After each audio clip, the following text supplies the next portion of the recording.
Hi there, this video is designed to show you how to install Adobe Acrobat for Google Drive. It'll allow you to open, edit, and save PDF files.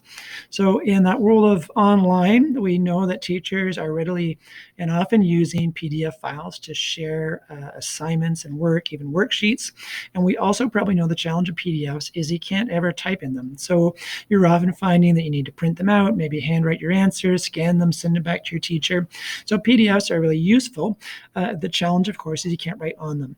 And so we want to be able to help you here today to be able to edit those PDFs so you can put your answers directly on those documents, save them, and then resubmit them back to your teacher. So I'm going to hope that as a student in Simcoe County, you're really familiar with your Google Drive and you know how to access that. One of the challenge in this process is those PDFs that are probably shared with you through that Brightspace or D2L platform. You'll need to download them to your desktop. So for example, let's assume that I've already downloaded something from my math class, and here I am in my drive, and I want to upload that document that I downloaded to my desktop. So in this case, I'm going to upload a file, which is here on my desktop, and it's booklet 1, and I'm going to hit open, and you're going to see it's uploading from my desktop into my drive. All right. All right. Upload complete.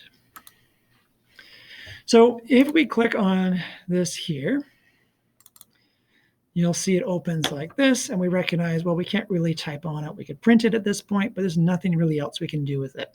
So what I want to help you with is trying to get you the Adobe Acrobat for Google Drive application, which will allow you to make this document editable, so you can type right on it.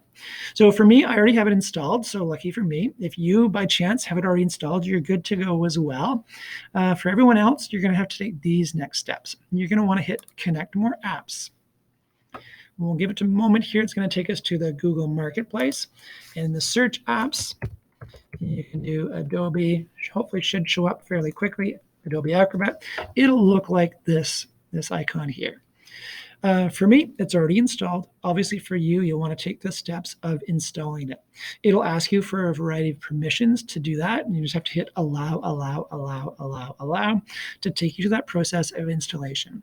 Pretty sure you're probably pretty familiar on how to install an app onto your computer. Remember, of course, that you do need to be logged in using your SCDSB email. So you're in your SCDSB Google Drive to make this work. So what we're going to, going through all those permissions will allow you then to be able to have the app available to you.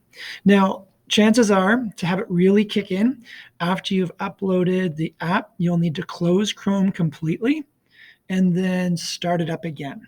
So there is that step of once you've installed the app, close Chrome down completely, open up a new window, start the program up again, and then go into your drive. And here we are here within this one.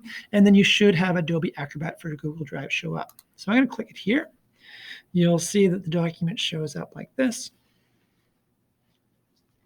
Give it a minute. It's going to look a little bit different. So there's a variety of things we can do here. But really the one that we're likely going to want to use is this text feature right here, adding a text comment. It's the simplest one if you're typing in your answer. So for example, in this activity, we're rounding each of the following to the nearest dollar. I'm going to put this in. It's going to create a quick text box, rounding to the nearest dollar. I guess in this case, I have to round down, and I'm going to type in $24. Over here, rounding, I'm going to round down again, and I've simply 209.